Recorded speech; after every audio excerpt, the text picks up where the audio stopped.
L'Église catholique guide aujourd'hui plus d'1,2 milliard de croyants à travers le monde. Mais personne n'a encore réussi à percer les mystères du Vatican, cet État indépendant, au lieu de l'Église, au lieu du secret. Un texte écrit il y a plusieurs siècles pourrait bien changer la donne. La prophétie des papes. Une prophétie qui semble avoir été au cœur du pouvoir du Vatican. Une prophétie que l'Église semble cacher au monde entier depuis des siècles.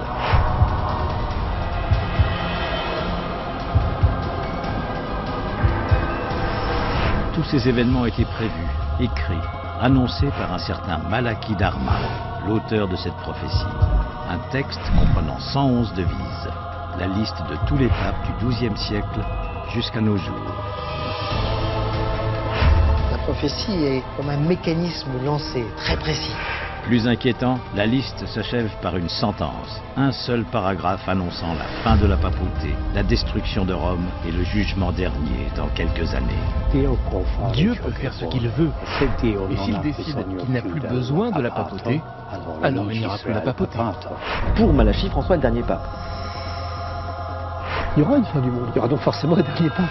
Qu'est-ce qui va se passer? Il va se passer l'écroulement de Rome. C'est ça qu'on nous dit. François est-il le dernier pape? Priez pour moi. La fin du monde est-elle annoncée? Ou n'est-ce qu'une prophétie apocalyptique de plus? Tout est sous nos yeux et nous ne voyons rien. Justement, regardons la prophétie des papes en détail, car au cours des siècles, elle aurait fait ses preuves.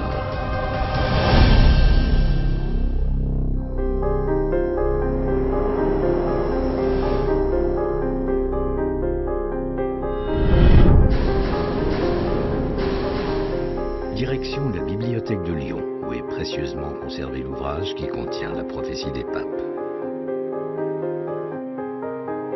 Pourtant écrite au XIIe siècle, la prophétie des papes est publiée en 1595 comme un simple chapitre dans ce livre, Lignum Vitae. Jean-Marie Beuzelin, auteur de la surprenante prophétie de Saint Malachie, nous en révèle les secrets. Un bénédictin, Arnold de Vion, dans un livre qui s'appelle Lignum Vitae, que nous avons donc devant nous, a écrit et il y a inséré la prophétie attribuée à Saint Malachie.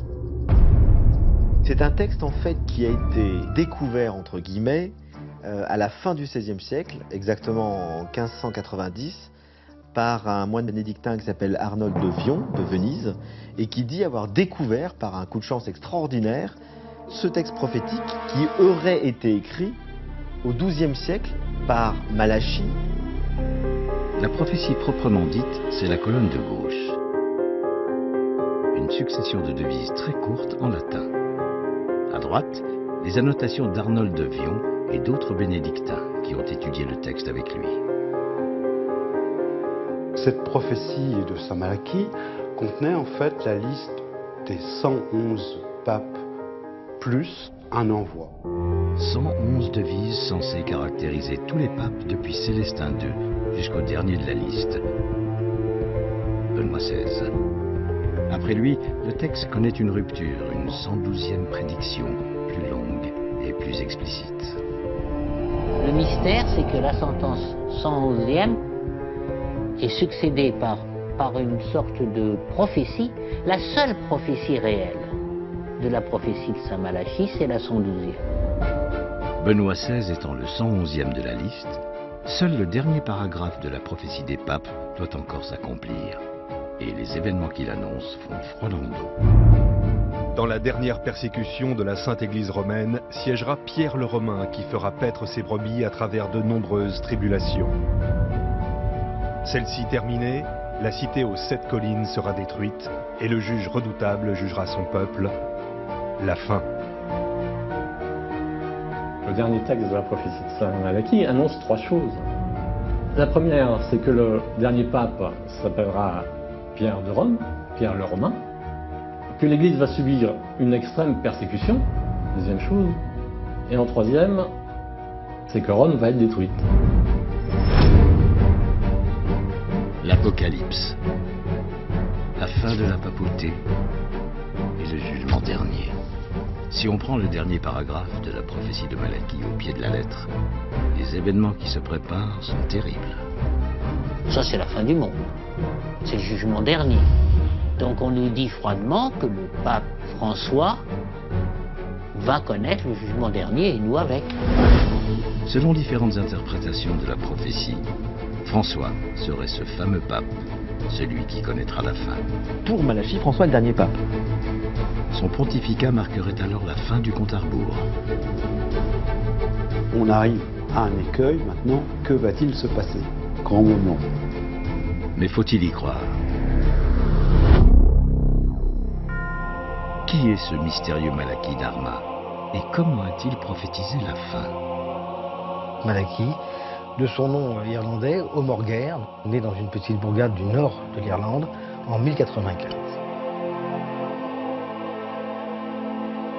L'Irlande à cette époque-là, bien que rattachée à Rome, avait conservé cette tradition celtique, donc le catholicisme gagnait du terrain, mais il n'était pas encore majoritaire. Il a été nommé évêque d'Irlande par le pape de l'époque. Il a eu toute une carrière de bénédictin. Il était très proche de Bernard de Clairvaux. Jeune catholique, Saint Malachie gravit les échelons à une vitesse considérable. À 25 ans, il est prêtre. Très rapidement, il devient primat d'Irlande, donc le premier des catholiques d'Irlande. En 1140, il a, au cours de la nuit, des visions. Non pas n'importe quelle vision, mais la vision de tous les papes, depuis Célestin II, 1143, jusqu'au dernier, et ce, par une locution latine, une formule latine.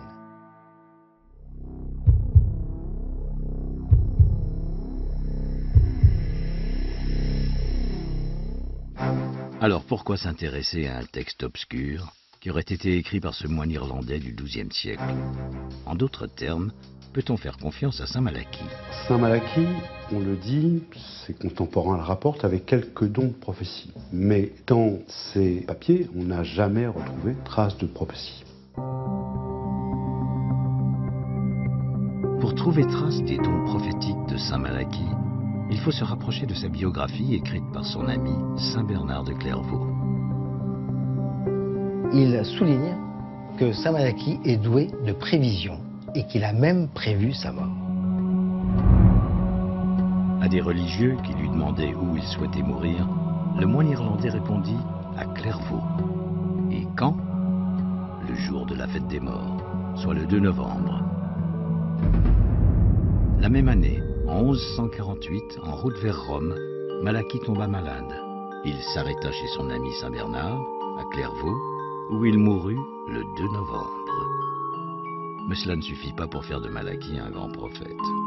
Le seul moyen de croire un prophète, c'est qu'il a fait ses preuves avant. Pour cela, replongeons-nous dans la liste des 111 papes que Malachie nous aurait légués. Première devise, Ex Castro Tiberis, du château du Tibre. Célestin II, il est né à Città di Castello, la ville du château, anciennement appelée Tifernum, qui a la même racine que le mot Tibre.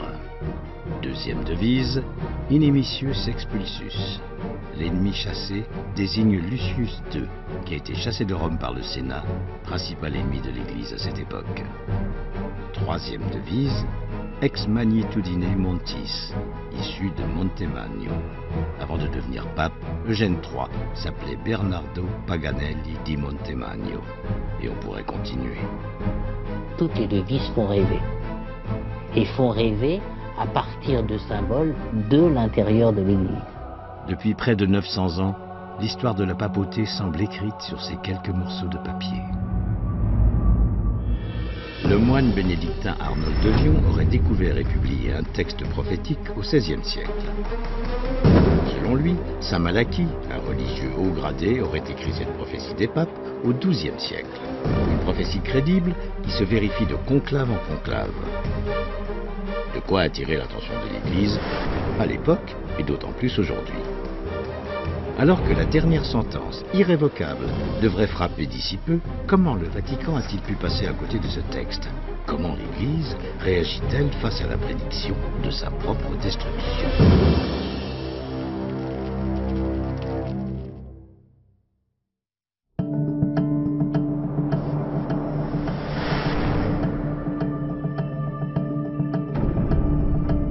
La prophétie des papes est sur toutes les lèvres. Ça fait parler la prophétie de Malachie, c'est fascinant ça. Annonciatrice de bouleversements majeurs, elle arrive désormais à son terme. Mais c'est presque un miracle que le texte soit arrivé jusqu'à nous.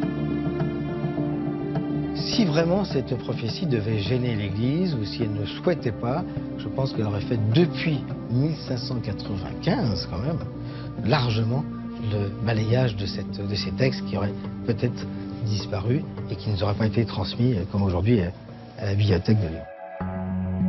Car l'Église n'a jamais vu d'un bon œil tout ce qui ressemblait de près ou de loin à une prophétie.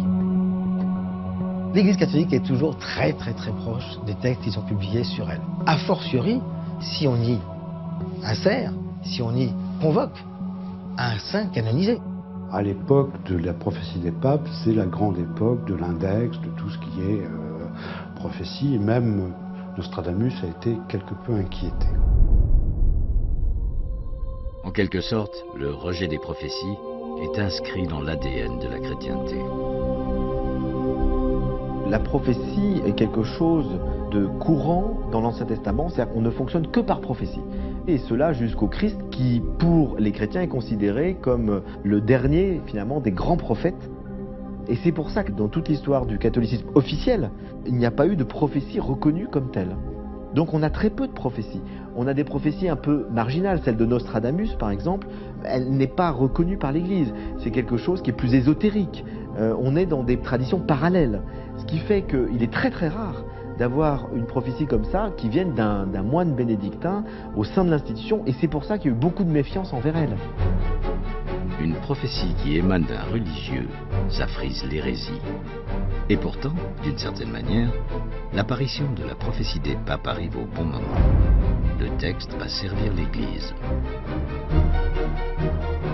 Le plus simple, c'était de réfuter clairement et de dire, écoutez, c'est du délire, ça va pas, on met n'importe quoi dans ces devises. Mais je pense que l'Église s'est rendue compte assez vite de l'intérêt d'une telle prophétie. Parce qu'elle suscite la prudence, pas simplement l'imaginaire. Et elle souligne encore une fois l'importance que peut avoir un pape pour l'évolution. À l'époque où la prophétie des papes apparaît, l'Église s'ouvre un peu, et surtout, elle a besoin d'être rassurante. Au fond, il y a quand même eu un intérêt pour cette prophétie par un certain nombre d'ecclésiastiques et notamment de papes, pour plusieurs raisons. D'abord parce qu'elle apparaît à la Renaissance, à une époque férue d'ésotérisme. Le texte nous parvient à la fin du XVIe siècle parce que le monde est en grande ébullition avec la venue des protestants, qui est le spectre de l'Apocalypse et sans arrêt sur les lèvres de chaque chrétien qui voit les œuvres de l'Antéchrist, du diable un peu partout. Donc en fait, cette prophétie va quelque part rassurer le monde. Donc même l'Église ne rejette pas ce phénomène prophétique donnant la liste de leur pape. Et pour cause, saint Malachie annonce 111 papes. Lorsque sa prophétie est publiée, il en reste encore près de 40 à venir. L'avenir de la papauté devient assuré grâce à cette liste. Cela expliquerait donc pourquoi la prophétie des papes n'a pas été écartée à l'époque. Mais qu'en est-il aujourd'hui? Que pense l'Église de ce texte? C'est un texte dont j'ai très peu entendu parler ici, qui est considéré comme une légende parmi beaucoup d'autres légendes, de façon anecdotique et qui ne rentre pas dans les analyses habituelles et ordinaires de l'Église. Est-ce qu'on parle de ce texte dans l'Église? Pas du tout, pas du tout, du tout. C'est un texte très populaire parce qu'il provoque des fantasmes et des films. Voilà, ça fait rêver, mais c'est un peu n'importe quoi. Condamner un texte, c'est lui donner de la publicité encore plus forte. Donc c'est vraiment pas la peine, quoi. Non, franchement, c'est pas la peine.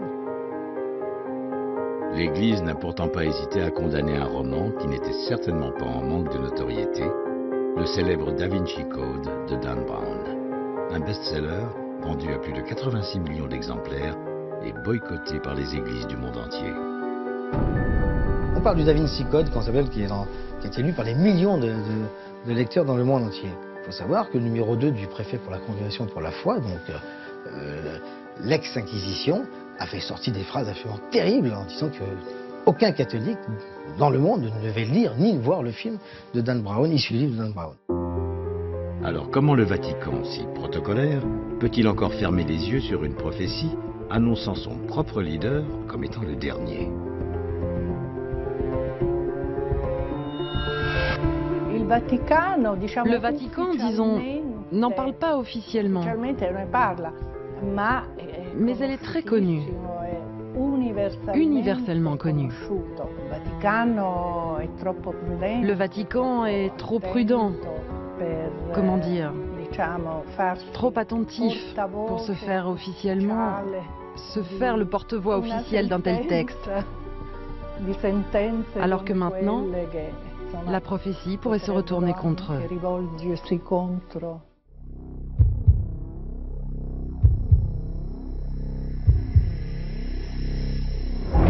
Bien que le Vatican s'en défende, de nombreux dignitaires de Rome, y compris des papes, auraient tenu compte du texte de Malachie. Après, effectivement, je crois que certains papes vont y croire totalement, d'autres pas du tout, pour des raisons de foi personnelles, et certains vont l'utiliser politiquement. Pie XI, pape entre les deux guerres, dans son encyclique Mit brennender Sorge, ferait un clin d'œil à Malachie. Il exhorte les fidèles à opposer à la force matérielle des oppresseurs de l'Église l'intrépidité d'une foi profonde. La devise de Pie XI dans la prophétie, la foi intrépide. Depuis le XVIe siècle, c'est même une sorte de jeu qui se serait installé. Un échange entre les papes et la prophétie, à tel point qu'on ne sait plus si c'est la prophétie qui prédit l'avenir de l'Église ou si c'est l'Église qui marche dans les pas de la prophétie. Par exemple, au XVIIe et XVIIIe siècle, plusieurs papes feront frapper des médailles à leur effigie gravées de leurs devises prophétiques. L'exemple le plus frappant, c'est Jean XXIII. Jean XXIII qui, le jour de son intronisation, va citer son prédécesseur, Pie XII, par la formule, la locution latine de la prophétie de Malachie. Mais aujourd'hui, plus un mot de la part des représentants de l'Église. Le silence n'est pas absence de communication. Le silence même constitue la communication. Le silence. C'est par son biais que l'Église communiquerait sur la prophétie des papes. Ni réfuté ni reconnu, le Vatican conserve le mystère et les fantasmes autour de ces devises qui pourraient tous nous conduire à notre perte. Et si la prophétie des papes pouvait encore servir l'Église? Et si Saint Malachie avait écrit un texte prophétique et politique?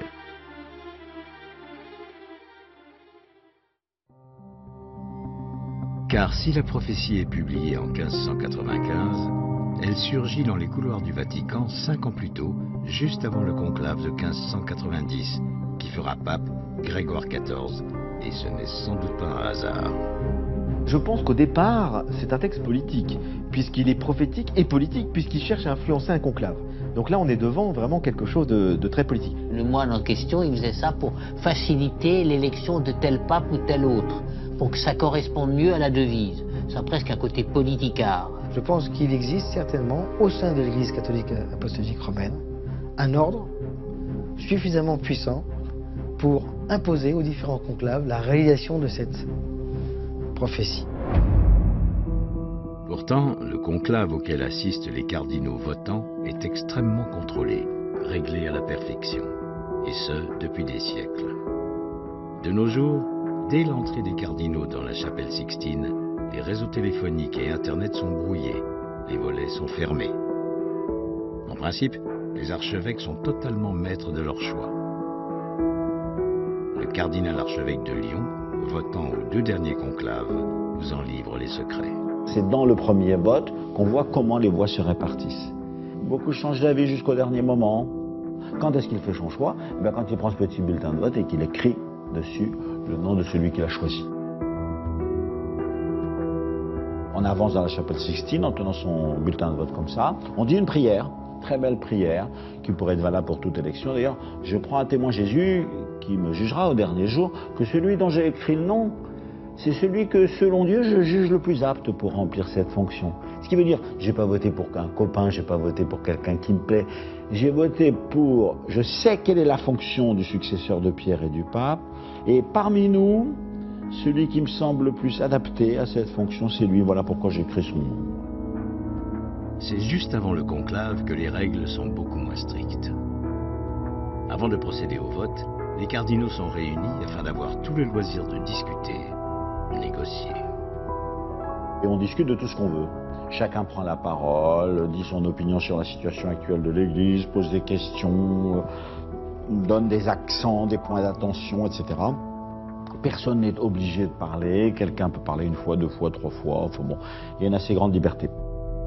Un seul ou plusieurs cardinaux pourraient donc influencer le conclave. Difficile à confirmer, mais bel et bien possible.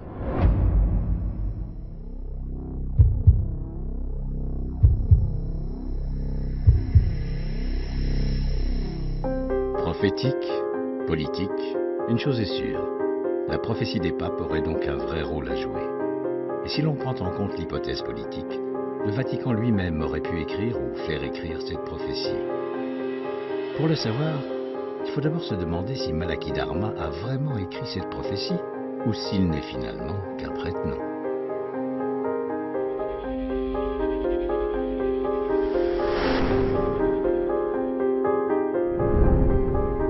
D'abord, la prophétie des papes n'a été découverte que 450 ans après son écriture officielle. Voilà qui a de quoi éveiller les soupçons. À cette époque, conserver un manuscrit jamais publié semblait être de l'ordre du miracle. Ensuite, cette prophétie des papes semble prédire l'avenir de l'Église avec énormément de précision. Trop de précision. Serait-elle trop belle pour être vraie? Ça colle tout à fait bien.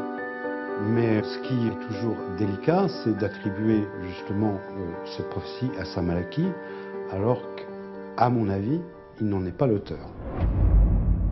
Aujourd'hui, la majorité des spécialistes s'accordent sur ce point. Tout prouve que Malachie n'a jamais fait de prophétie. Je crois que plus personne ne répond malheureusement cette idée que saint Malachie ait écrit lui-même les prophéties de Malachie. Je crois que ça ne tient plus.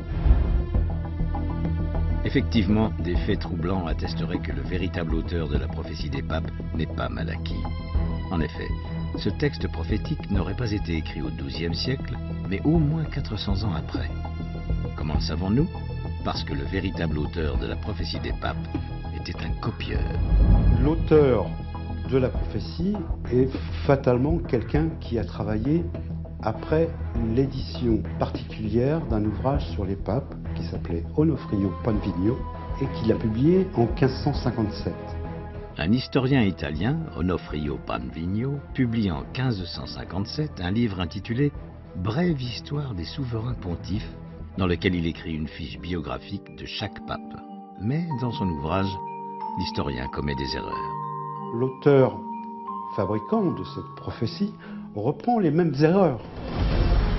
Par exemple, dans le livre de Panvigno paru en 1557, le pape Eugène IV est dit appartenir à l'ordre des Célestins, une caractéristique reprise par l'auteur de la prophétie des papes. La devise d'Eugène IV est la louve célestine. Oui, mais voilà, Eugène IV n'était pas célestin, il était augustin. Deuxième exemple, dans la prophétie des papes, la devise attribuée à Jean XXII est du cordonnier d'Ossa. Ce pape est bien né dans la ville d'Ossa, mais Jean XXII n'était pas fils de cordonnier, il était fils de banquier. Une erreur que l'on retrouve encore une fois dans l'ouvrage d'Onofrio Panvigno. À l'école, quand deux élèves font les mêmes erreurs, c'est qu'ils ont copié l'un sur l'autre.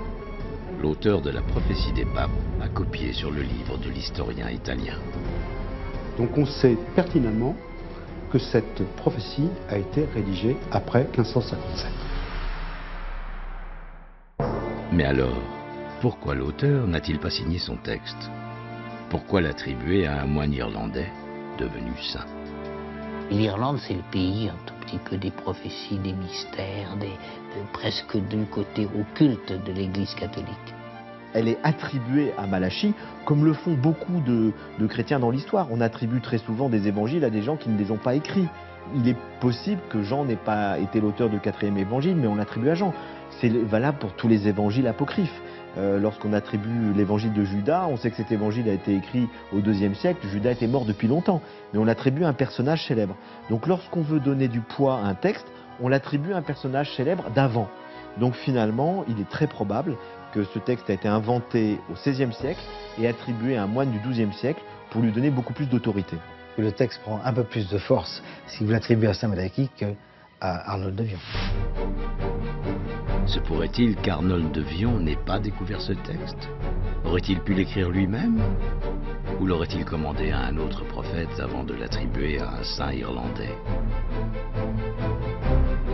Si la prophétie des papes n'a pas été écrite au XIIe siècle, mais à la fin du XVIe siècle, il est bien normal que les premières devises correspondent aux papes successifs. Si on peut raisonnablement penser que toutes les prophéties qui sont depuis 1140 à 1585 datent de la connaissance pour un certain nombre du texte inventé, que peut-on penser de celles qui après, alors que le texte est déjà publié? Curieusement, on constate que certaines devises collent très bien avec les papes qui ont suivi au XVIe siècle, XVIIe siècle, et XVIIIe, XIXe, et même XXe. Cela, nous allons le vérifier. Pie VI est devenu pape en 1775, presque 2 siècles après la publication de la prophétie. Sa devise dans la prophétie, Peregrinus Apostolicus, le voyageur apostolique. Or, Pie VI a effectué plusieurs voyages à l'étranger. Pas très convaincant, sauf qu'avant lui, aucun pape n'avait plus quitté l'Italie depuis plusieurs siècles. Innocent X a été élu pape en 1644, le 14 septembre, le jour de l'exaltation de la croix. Sa devise, Iucunditas Crucis, la joie de la croix. 100e devise, De Balneis Etruriae, de Balne en Étrurie, désigne Grégoire XVI, qui appartenait à l'ordre des Camaldules, fondé par saint Romuald en Étrurie. Ursus Velox, l'ours véloce, désigne Clément XIV. Sa famille paternelle avait pour symbole un ours en pleine course. Et plus près de nous, la prophétie des papes semble toujours aussi puissante. Par exemple, il y a une devise qui dit de la religion dépeuplée. Et ça correspond à la guerre de 14-18, vous vous rendez compte? Ça, c'est fascinant. Religio Depopulata est la devise attribuée à Benoît XV, pape de 1914 à 1922. En 1914, la Première Guerre mondiale éclate. Elle fera des millions de morts dans toute l'Europe chrétienne. 1922 est l'année de publication du recensement des victimes de la Grande Guerre, officialisant la Religio Depopulata. Dernier exemple, encore plus récent, Jean-Paul Ier, annoncé dans la prophétie des papes par la devise De Mediate Lunae, de la moitié de la Lune. Son règne qui est très court, 33 jours, et dont la 7e lune, la lune du milieu, c'est une année de 13 lunes. En astrologie, l'année 1978 comprenait 13 lunes. Et c'est à la moitié de cette année astrologique que Jean-Paul Ier est décédé, ce qui ferait de lui Mediate Lunae. Encore une devise particulièrement troublante, et cette fois avec un argument astrologique. Cela pourrait bien ouvrir une piste pour identifier le véritable auteur de ce texte si obscur.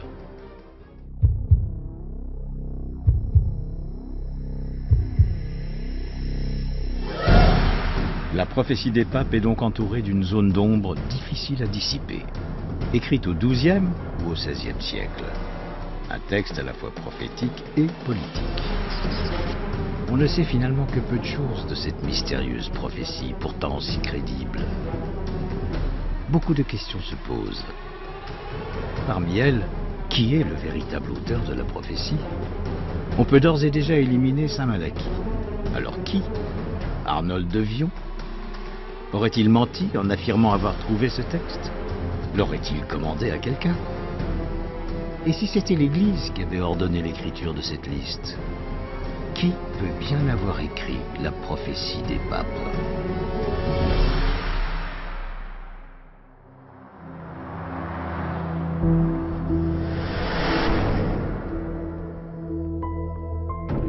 Une théorie concernant l'auteur de la prophétie des papes sort du lot. Selon plusieurs spécialistes, il s'agirait d'un prophète particulièrement connu du grand public. Un prophète ayant bien vécu au XVIe siècle, puisqu'il a recopié les erreurs d'un livre paru en 1557.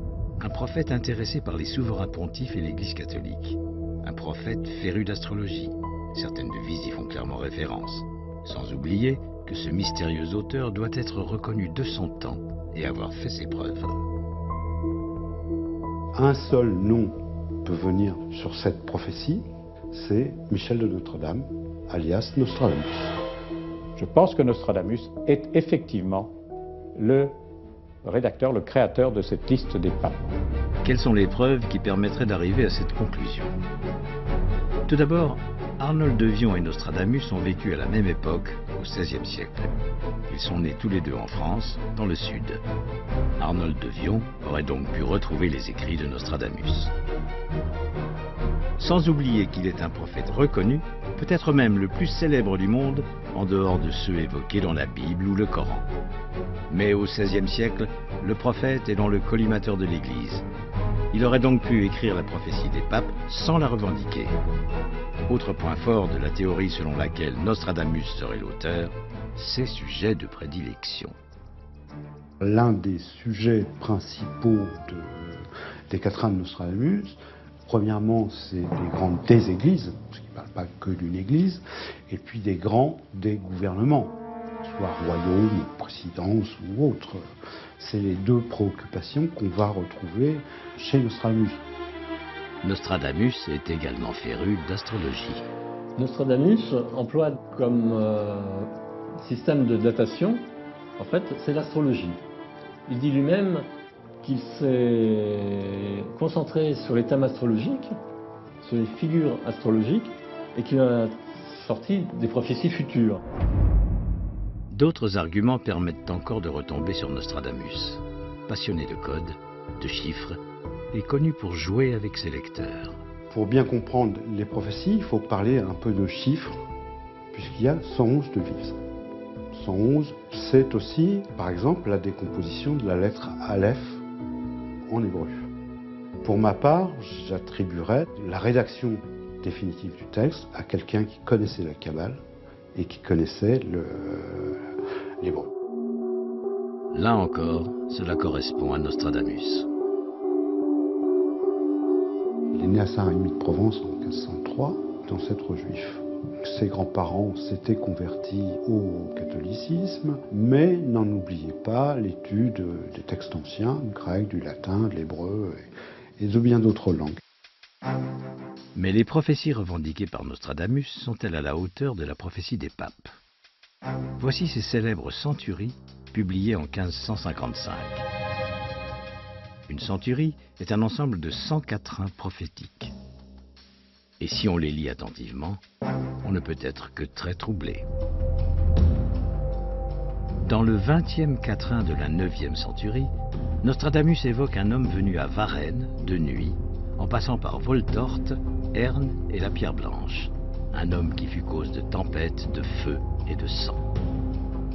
Le 21 juin 1791, de nuit, Louis XVI fuit Paris pour échapper aux révolutionnaires. Après être passé par les lieux-dits Voltorte, Herne et la Pierre Blanche, il est arrêté à Varennes. La tempête révolutionnaire aura raison de lui et il aura la tête tranchée.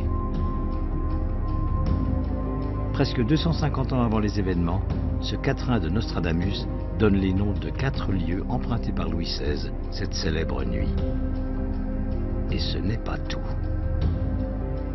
Il y a d'autres passages dans la prophétie de Nostradamus sur des faits qui sont évidents.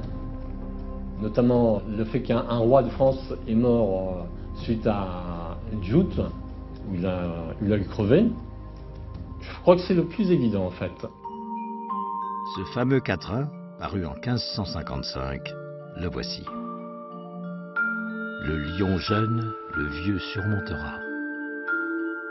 En chant bellique par singulière duel, dans cage d'or les yeux lui crèvera.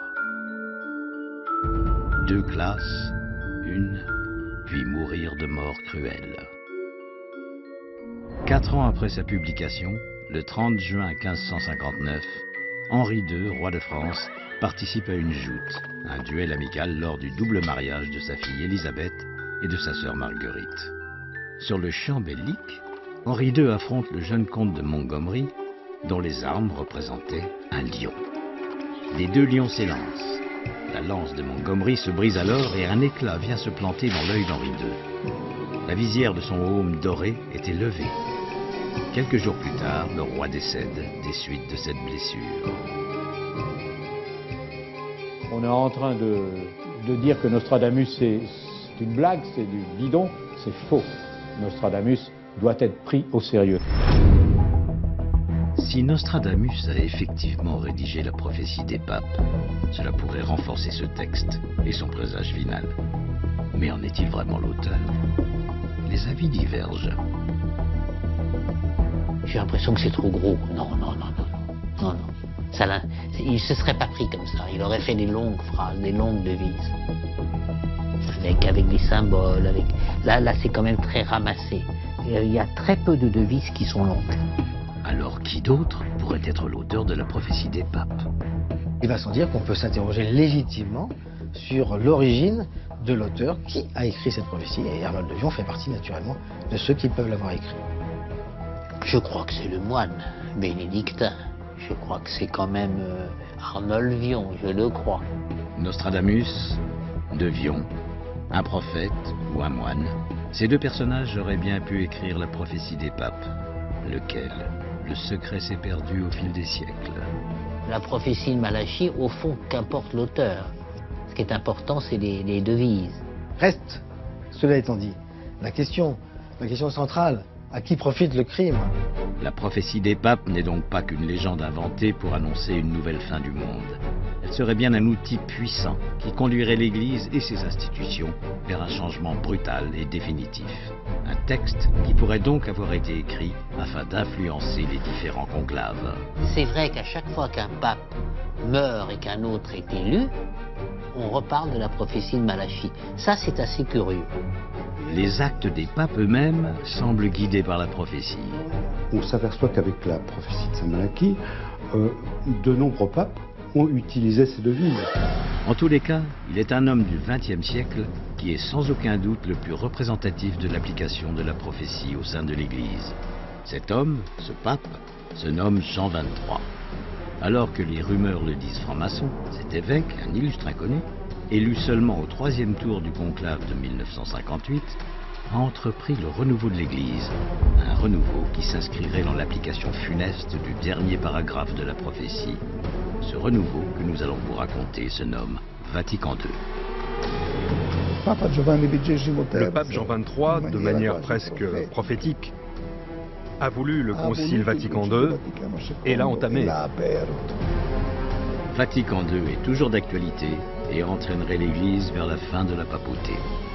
Mais Jean XXIII n'aurait pas seulement mis en application la prophétie des papes, il aurait lui-même été un prophète puissant, reconnu par l'Église. Je crois qu'il était prophète, Jean XXIII. Selon lui, le jugement dernier est imminent. Qui est donc cet homme moderne que même le pape François a souhaité canoniser en urgence à son arrivée?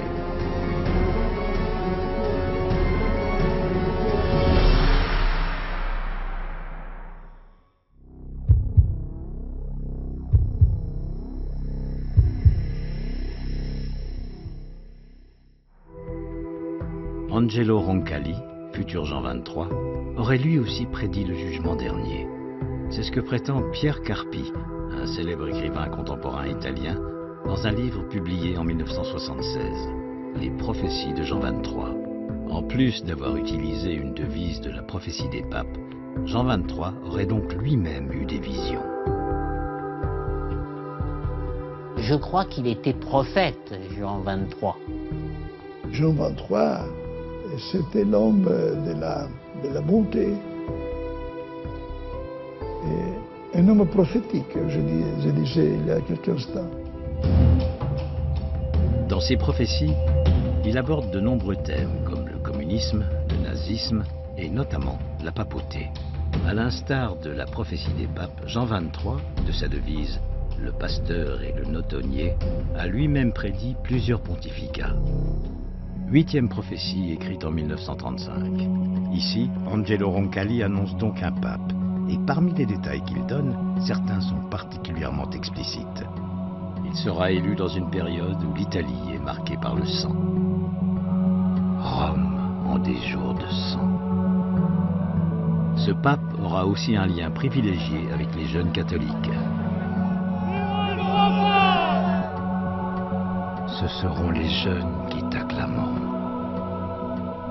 Enfin, ce pape sera blessé, mais la plaie se refermera. Ton unique blessure se fermera. Cette fiche signalétique correspond tout à fait à un souverain pontife bien connu, Jean-Paul II. Élu en 1978, au beau milieu des années de plomb en Italie. Jean-Paul II, créateur des Journées mondiales de la jeunesse. Jean-Paul II, victime d'un attentat en 1981, dont il réchappera in extremis.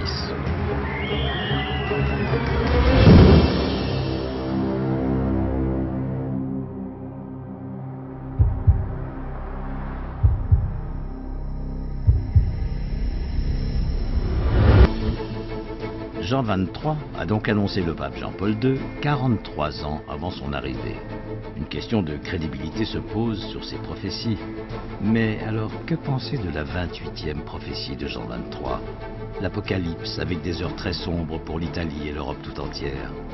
Jean XXIII y annonce la 3e Italie. Une expression qui peut paraître anodine, mais qui est en fait lourde de sens. Pour le pape Jean XXIII, dans ses prophéties, il annonce la 3e Italie, c'est-à-dire après l'Italie romaine, les républicains romains, après l'Italie catholique, il annonce la 3e Italie, c'est-à-dire une nouvelle Italie, après une période très difficile. Une 3e Italie après l'Italie catholique, le présage est clair. C'est la fin de la papauté, sinon la fin du monde. Prophétie des papes, prophétie de Jean XXIII. Déjà 2 textes, étroitement liés et particulièrement crédibles, qui annoncent la fin de Rome et pire, du monde. Le pape Jean XXIII, en plus d'avoir délibérément cité la prophétie des papes pendant son pontificat, aurait lui aussi eu des visions. Comment l'Église peut-elle accepter un tel affront? Eh bien là encore, de la même façon que pour la prophétie des papes, le Vatican n'y prête pas attention, officiellement. On se contente d'étudier les très nombreux textes publiés par les papes, aussi bien par Jean XXIII que par les autres. Donc malheureusement, je crois que je n'ai pas grand-chose à préciser sur ces textes de Jean XXIII. Difficile de croire que les écrits d'un pape passent inaperçus à Rome. L'Église ne condamnera jamais le texte, mais en plus, elle va jusqu'à canoniser Jean XXIII, et de façon exceptionnelle. C'est surprenant. On aurait pu faire successivement 2 canonisations. Selon les spécialistes de la prophétie, comment ne pas y voir une reconnaissance de ce qu'a fait, écrit et dit le pape Jean XXIII. 27 avril 2014, place Saint-Pierre, Vatican. 800 000 pèlerins du monde entier sont venus assister à un événement hors du commun. Pour la première fois dans l'histoire de l'Église, 2 papes vont être canonisés, c'est-à-dire déclarés saints, et en même temps. Toujours plus surprenant, cette double canonisation a lieu en présence de 2 autres papes, François qui préside et Benoît XVI, pape émérite. Très vite, l'événement est surnommé la messe aux 4 papes. Jamais l'Église catholique apostolique romaine n'a vécu ça. On est dans quelque chose d'absolument époustouflant. Le fait que le pape François choisisse ces 2 papes, c'est très très fort pour continuer le chemin. Il y a un texte, une des prophéties, donc sur les 32, qui semblerait expliquer l'Église catholique va se retrouver à un moment donné avec deux têtes et une seule mère l'Église, deux têtes, deux empereurs. C'est un petit peu le cas de figure auquel on peut penser maintenant avec Benoît XVI et sa renonciation et le pape François qui a été élu.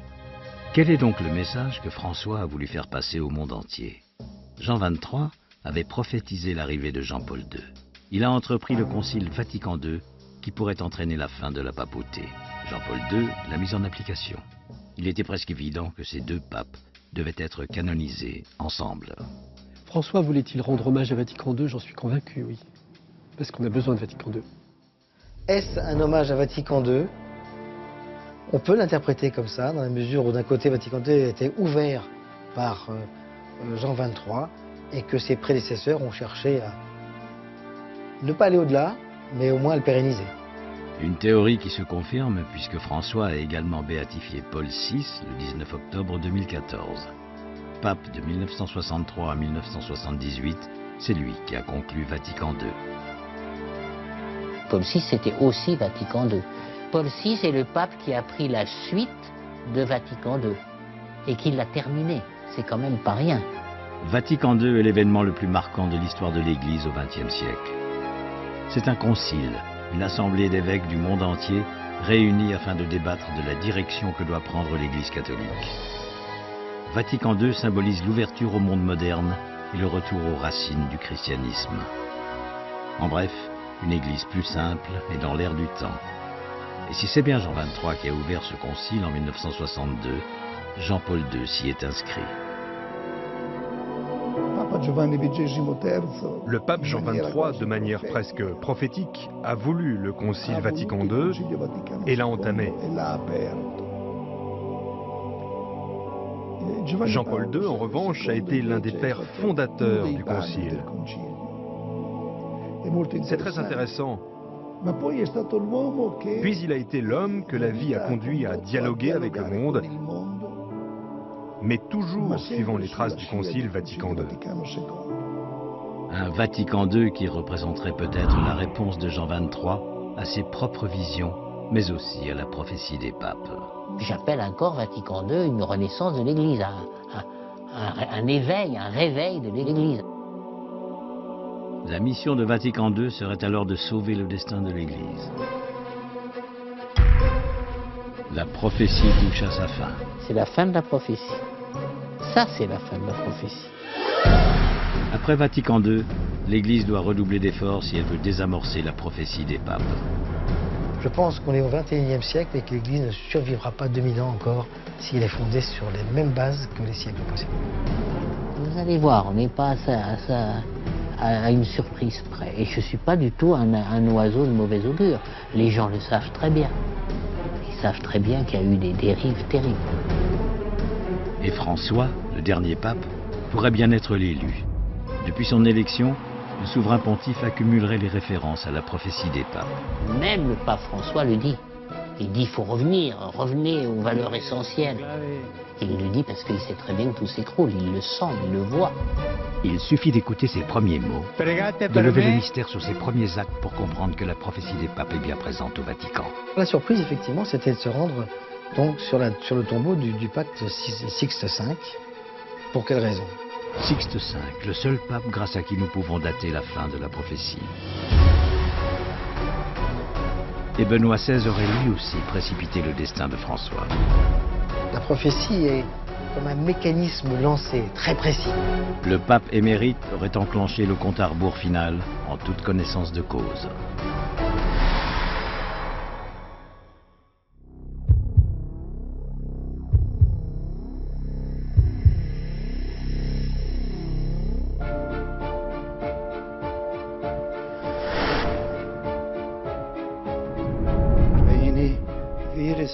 Benoît XVI, désigné par la prophétie des papes comme Gloria Olivae, la gloire de l'olivier, la 111e devise, tient une place capitale dans la liste des derniers papes.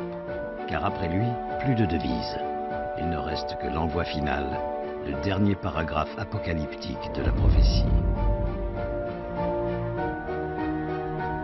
Dans la dernière persécution de la Sainte Église romaine siégera Pierre le Romain qui fera paître ses brebis à travers de nombreuses tribulations. Celle-ci terminée, la cité aux 7 collines sera détruite et le juge redoutable jugera son peuple.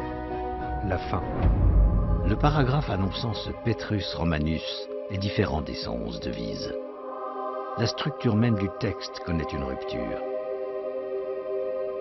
Et comme pour coller à la prophétie, Benoît XVI a créé cette rupture. 11 février 2013, coup de tonnerre au Vatican. Le pape annonce aux fidèles qu'il renonce à sa fonction.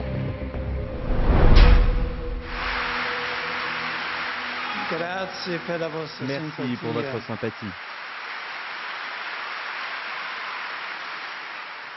J'ai décidé de renoncer au ministère que le Seigneur m'a confié depuis le 19 avril 2005. C'est assez fascinant. C'est-à-dire qu'il y a 111 devises, on arrive à la 111e, c'est Benoît XVI a priori, et voilà ce brave Benoît XVI qui renonce. Ce serait la 108e, ça m'impressionnerait moins. On dirait, bon, à la limite, ce pape s'est retiré, puis il y en a un autre qui... Bon, tandis que là, c'est à la fin du texte du Lignum Vitae, à la fin, que tout d'un coup, au lieu d'avoir une mort physique, on a quelqu'un qui se retire. Benoît XVI, par sa démission, permettrait à la prophétie d'arriver à son terme. Il entraîne son successeur sur le chemin de l'Apocalypse. 2 mots. Extraordinaire, je détache chacun des syllabes. Et ensuite, époustouflant. C'est la première fois dans l'Église catholique apostolique romaine qu'un pape vivant renonce de sa charge alors qu'il n'y a pas de guerre papale. D'autant plus que Benoît XVI ne démissionne pas comme ça un jour au hasard. Sa démission n'est pas le jour où il l'annonce, mais qu'elle sera effective le 28 février, jour de la Saint-Romain. Et que ce jour-là, le siège de Pierre sera vacant. Quelle belle rupture que cette démission de Benoît XVI. C'est extraordinaire. C'est quasiment un bras d'honneur à la curie romaine. C'est un bras d'honneur à tout ce qui se passe actuellement au sein de la papauté. Et c'est donc une rupture. Une rupture que le service de la communication du pape a encore bien du mal à digérer. Vous ne pouvez jamais imaginer ce qui s'est passé pour nous, ce jour-là. C'était un jour de vacances. C'était l'anniversaire de l'État du Vatican, l'11 février. Alors, tous les bureaux étaient fermés, aussi les nôtres ici.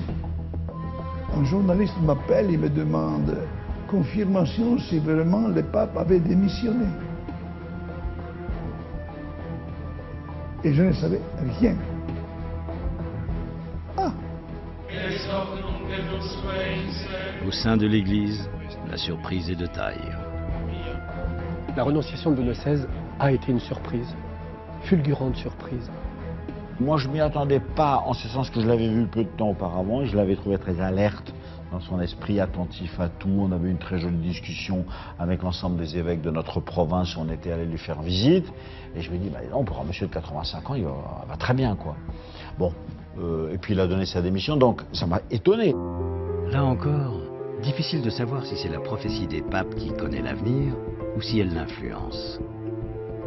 Benoît XVI aurait-il renoncé le 28 février, jour de la Saint-Romain, afin de laisser la place à l'élu, au Sauveur, à Pierre le Romain? Benoît XVI était-il simplement un pape de transition? Je crois que les cardinaux en conclave qui ont élu le successeur de Jean-Paul II, c'est-à-dire Benoît XVI, ont probablement, je n'en ai pas la preuve bien entendu, mais élu un pape de transition. En fait, je trouve que Benoît XVI, il a parfaitement rempli son rôle de transition après un pape gigantesque. Benoît XVI, un pape de transition? Probablement. Car selon les rumeurs, lors du conclave qu'il a élu en 2005, c'est bien José Mario Bergoglio, soit le futur pape François, qui aurait remporté les suffrages. On dit, mais on n'en a pas la preuve, qu'à ce conclave où Ratzinger a été élu Benoît XVI, déjà, on pensait à Bergoglio et à l'Argentin, quoi. Donc c'est des rumeurs, donc c'est des spéculations. Mais je ne sentais peut-être pas prêt. Je crois que le pape François, il tombe bien maintenant. Et je pense que ça aurait été trop rapidement s'il avait été élu peut-être à la place de Benoît XVI. Je crois qu'il y a un temps pour tout. Encore une fois, l'histoire de l'Église semble être écrite depuis des siècles dans la prophétie des papes. La prophétie est comme un mécanisme lancé, très précis. Les conclaves successifs n'ont qu'un seul objectif, c'est de la réaliser d'une manière ou d'une autre. Le pape François, premier jésuite de l'histoire de la papauté, verra-t-il la fin du monde? Sera-t-il le dernier pape?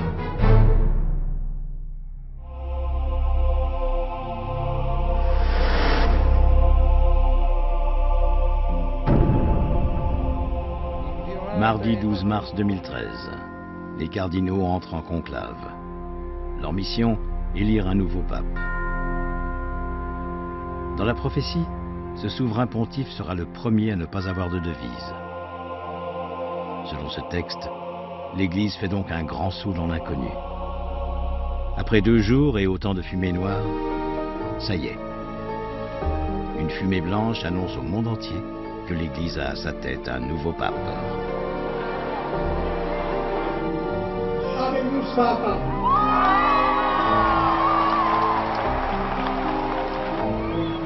Les cloches de Rome peuvent résonner, propager la nouvelle à travers la ville et à travers le monde.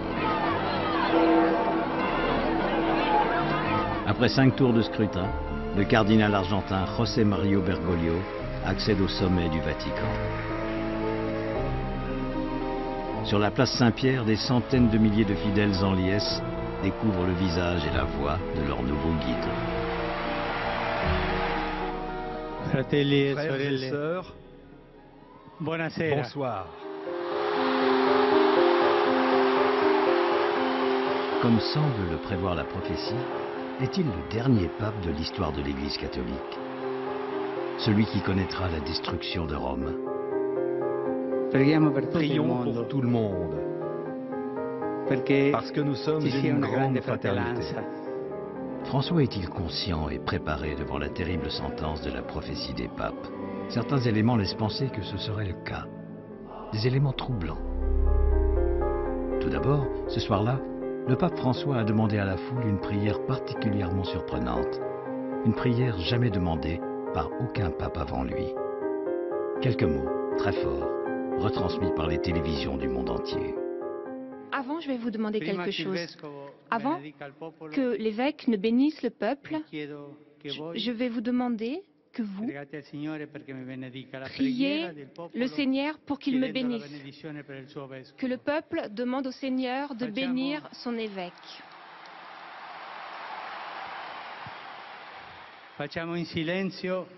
Taisons-nous un instant. Faisons cette prière en silence avec moi. Une demande qu'il a également formulée sur Twitter. Mais surtout une requête qui a agité la toile et remis la prophétie des papes sur le devant de la scène. La première chose qu'il a demandé à la foule, priez pour moi. J'aurais pensé qu'il allait prier pour nous, dans le monde de chaos dans lequel on est. Non, c'est prier pour moi. On peut penser qu'il a conscience de la charge terrible qui lui a été échue. On peut penser qu'effectivement qu'il s'inquiète de la prophétie parce que à chaque conclave, la prophétie est vérifiée. Bien que cette phrase soit soumise à différentes interprétations, cela reste troublant. Deuxième élément, le pape François n'a pas un profil habituel. Est-ce un hasard s'il est le premier jésuite élu à la tête de l'Église? Le nouveau pontife semble être armé pour accomplir la prophétie. Les jésuites sont connus pour leur austérité, bien loin de l'image clinquante et opulente donnée par le Vatican. D'emblée, par le choix de son nom, le pape fraîchement élu semble vouloir remettre l'Église dans le droit chemin. Francesco è l'uomo della pace. E così François est l'homme de la paix. è venuto il nome. Et c'est ainsi qu'est entré ce nom dans mon cœur. Francesco d'Assisi. François d'Assise. E per me l'uomo c'est pour moi l'homme de la pauvreté, l'uomo della l'homme pace. de la paix, l'homme qui est le gardien de la création. En ce moment même, nous avons une relation avec la création pas vraiment excellente, non? Et l'homme qui nous donne cet esprit de paix, l'homme pauvre. Comme j'aimerais une église pauvre pour les pauvres. Un pape humble, qui lave les pieds de prisonniers, qui refuse de loger dans l'appartement pontifical, qui porte une tenue plus sobre que ses prédécesseurs. Les premiers messages envoyés par le nouveau pape sont clairs. Il va y avoir du changement à Rome. Le faste extrême du Vatican vit peut-être ses derniers instants. Et si l'on en croit la prophétie, ces changements brutaux pourraient aller jusqu'à la fonction suprême elle-même. Ainsi, les premiers mots du pape François pourraient s'inscrire dans la droite ligne de la prophétie des papes. Il s'est présenté comme l'évêque de Rome. La première chose qu'il a dit sur le balcon de la place Saint-Pierre, « Je suis l'évêque de Rome ». Ce qui est vrai d'ailleurs, puisque le pape, avant d'être le pape, il est l'évêque de Rome. Mais c'est étonnant que ce soit la première chose qu'il ait dit. Donc certains ont relevé en disant, ben voilà, c'est une manière de se relier effectivement à la prophétie de Malachie, qui est manifester le caractère essentiellement romain du pape. Même le pape François le dit. Il dit, il faut revenez aux valeurs essentielles. Il le dit parce qu'il sait très bien que tout s'écroule, il le sent, il le voit. Le troisième élément qui ferait de François le dernier maillon de la prophétie est un acte éminemment parlant, sa première visite officielle. Jeudi 14 mars 2014, basilique Sainte-Marie Majeure. C'est ce lieu que le pape François a choisi pour sa première visite. Officiellement, le nouveau souverain pontife est venu prier la Vierge. Effectivement, la basilique est dédiée à la Vierge et François se recueille quelques minutes devant une icône de la mère du Christ.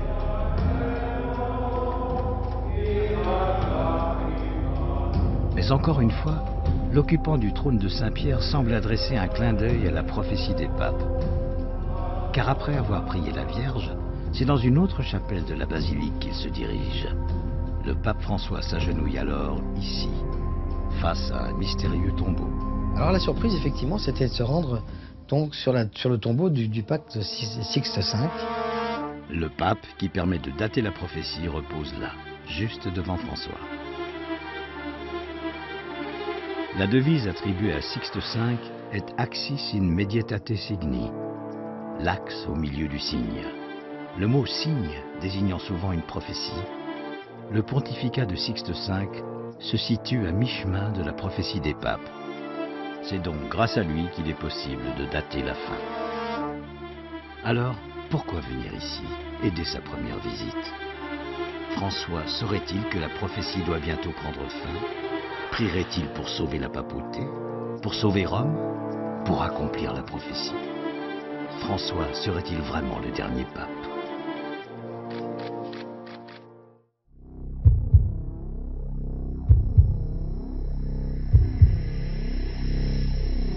Car selon une tradition orale parvenue jusqu'à nous, le texte publié en 1595 serait incomplet. Il manquerait une devise.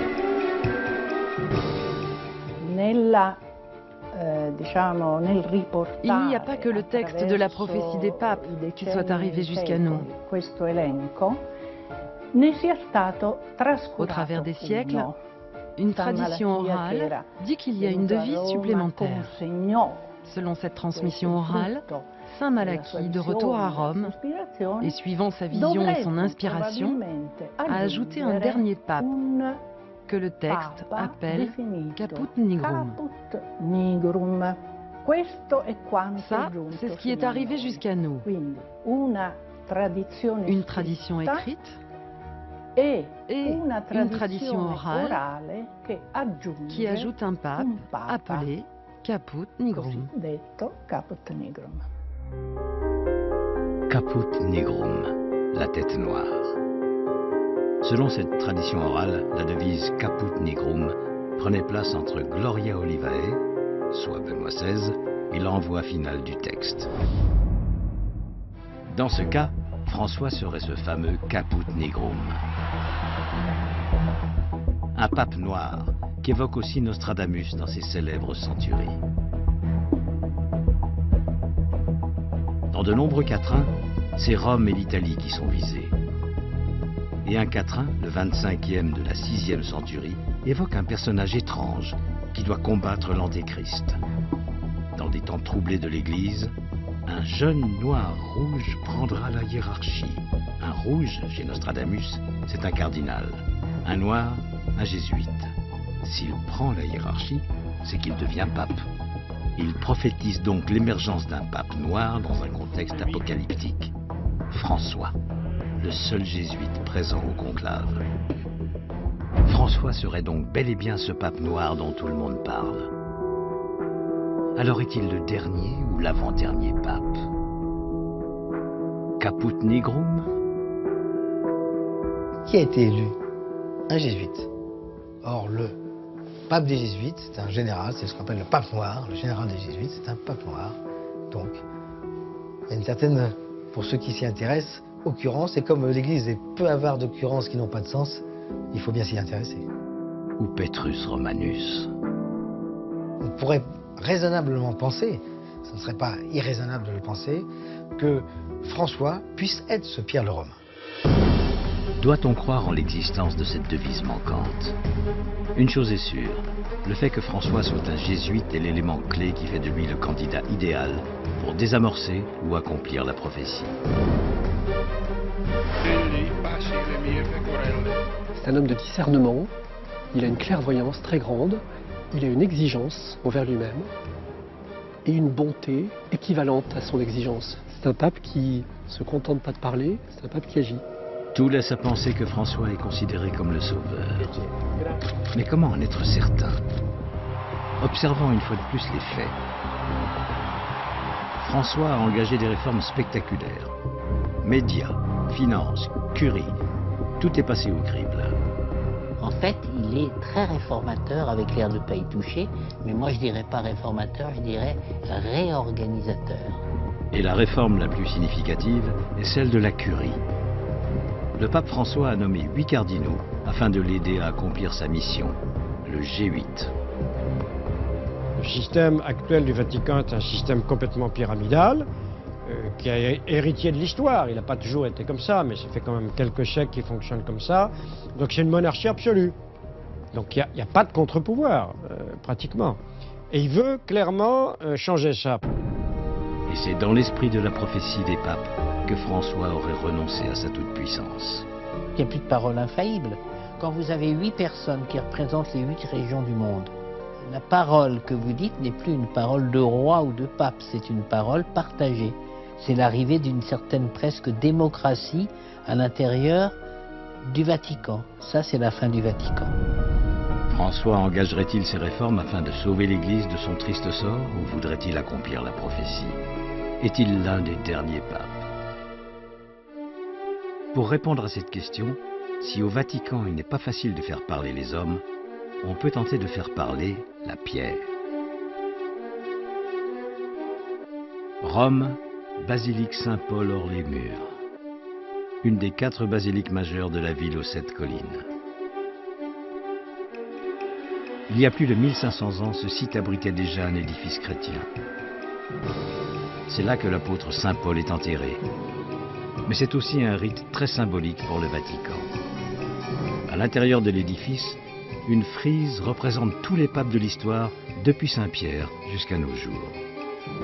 Dans des médaillons dorés, un portrait en mosaïque représente chaque souverain pontife et les dates de son pontificat. L'abbé Edmund Power, en charge de cette basilique, a bien voulu nous en parler. À l'intérieur de la basilique Saint-Paul, nous avons une série de médaillons ou ronds en mosaïque pour tous les papes de l'histoire. Le premier est celui de Saint-Pierre et le dernier tout naturellement celui de François. Et comme le pape François est le souverain pontife actuel, son médaillon est éclairé par une lumière. Le portrait le plus récent est donc celui de François. Et l'Église, sans suivre à la lettre la prophétie des papes, a peut-être déjà prévu une fin de la papauté. On dit que lorsque toutes les places seront prises, ce sera la fin du monde.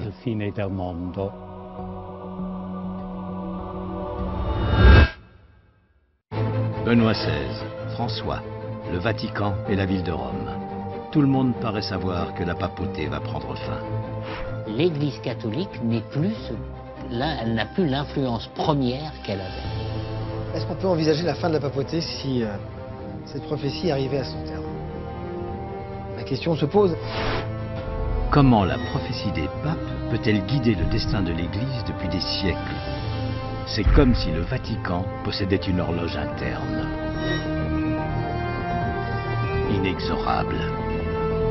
Véritable divination. La prophétie des papes arrivera-t-elle à son terme? C'est la fin de la prophétie. Ça, c'est la fin de la prophétie. François est-il le dernier? L'avant-dernier? Doit-on se préparer à l'Apocalypse? C'est pas une boule de cristal, une prophétie. C'est un esprit. Que va-t-il donc se passer?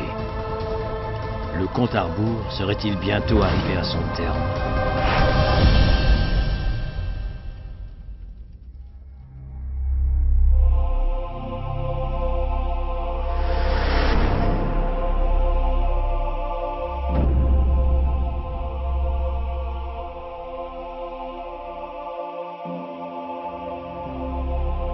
La prophétie des papes est un texte aride, une succession de petites sentences.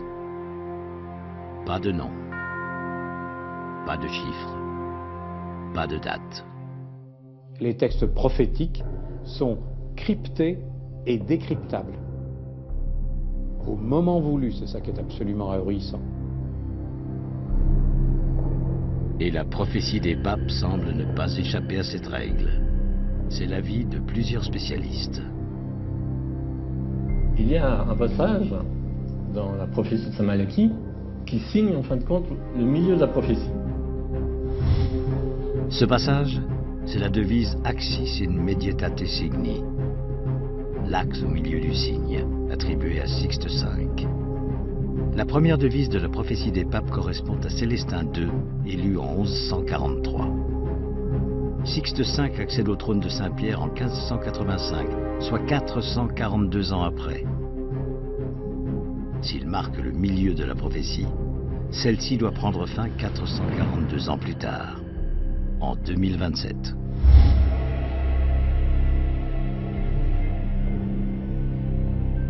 Tout ça, ça se tient d'une manière logique, rationnelle, sauf que c'est du rationnel qui se projette en prophétie. Et selon un autre prophète, le pape Jean XXIII, le jugement dernier aura lieu quelques années plus tard. Une des prophéties, donc sur les 32, qui semblerait expliquer que l'Église catholique va se retrouver à un moment donné avec deux têtes et une seule mère l'Église, deux têtes, deux empereurs. C'est un petit peu le cas de figure auquel on peut penser maintenant avec Benoît XVI et sa renonciation et le pape François qui a été élu, du vivant de Benoît XVI. Et puis il cite également, ce qui est assez remarquable, la fin 2000 ans plus l'âge du Christ. Selon Jean XXIII, l'Apocalypse serait donc pour 2033, date de la fin de ces prophéties. 2033. 2027. Deux textes, et pas des moindres, annoncent de grands troubles pour des dates non similaires, mais pas très éloignées. Et à y regarder de plus près, elle pourrait être encore moins éloignée qu'il n'y paraît. 27 novembre 2012, Benoît XVI publie son 3e livre consacré à Jésus. Dans cet ouvrage, le souverain pontife évoque la naissance du Christ. Selon lui, Jésus n'est pas né en l'an 0, mais un peu avant. Il a écrit un livre en disant ouvertement, ce qui est assez extraordinaire, que finalement on s'est trompé. La datation n'est pas la bonne. Il y a certainement 6 ans ou 7 ans d'écart. Cela ne change rien pour la datation de la prophétie des papes. C'est sa durée qui est codée. Mais pour le texte de Jean XXIII, cela change potentiellement tout.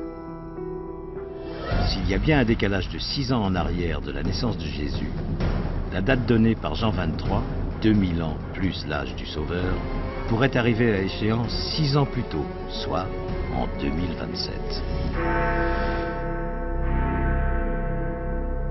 Encore une fois, les actes d'un souverain pontife vont dans le sens de la prophétie des papes, et mieux, la fait coïncider avec les prédictions de Jean 23. Pourquoi ces deux prophéties annoncent-elles la fin des temps? Que se passera-t-il en 2027?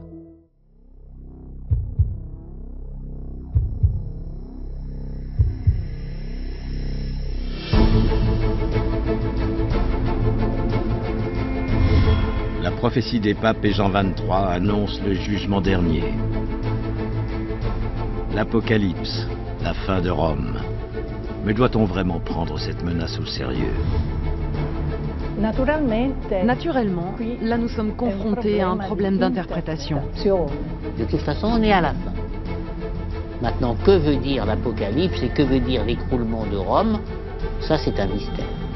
Première hypothèse, la fin de la papauté. La prophétie de Malachie, elle dit que la papauté peut se terminer. Ça, je le crois. Dans ce cas, le plus probable serait que le pape redevienne un simple évêque de Rome. Vous savez que le devoir du conclave est de donner un évêque à Rome. Car au départ, celui qui occupait le trône de Saint-Pierre n'était que l'évêque de Rome, et les chrétiens étaient unis. Peut-être que le principal obstacle à l'œcuménisme, c'est le pape. Et si la prophétie des papes ne prédisait que la fin de la toute-puissance de Rome sur l'Église? La prophétie de Malachie, c'est le rappel sans cesse à l'Église catholique que la papauté n'est pas une royauté, n'est pas une monarchie, mais quelque chose qui peut se transformer dans le sens de l'ouverture et de l'amour. Et si Petrus Romanus, Pierre de Rome, était la pierre sur laquelle une nouvelle Église sera bâtie? Le prochain pape, en fait, qui est nommé dans la prophétie de Saint Malachie, Petrus Romanus, Pierre le Romain, en fait, son œuvre principale, ça sera certainement de réconcilier les églises. Un futur bien idéal face à une prophétie si funeste. Deuxième hypothèse, l'Apocalypse. Une catastrophe de ce genre, au sein de l'humanité ou au sein tout simplement de l'Église catholique, c'est le prochain pape qui va le dire. On ne peut occulter l'inquiétante conjonction des dates annoncées de cette catastrophe. 2027, la fin, selon la prophétie des papes. 2027, le jugement dernier. Et si les deux hypothèses étaient exactes? Et si la fin de la papauté coïncidait avec la fin des temps? Nous le saurons en 2027, date à laquelle s'accomplira peut-être la prophétie des papes.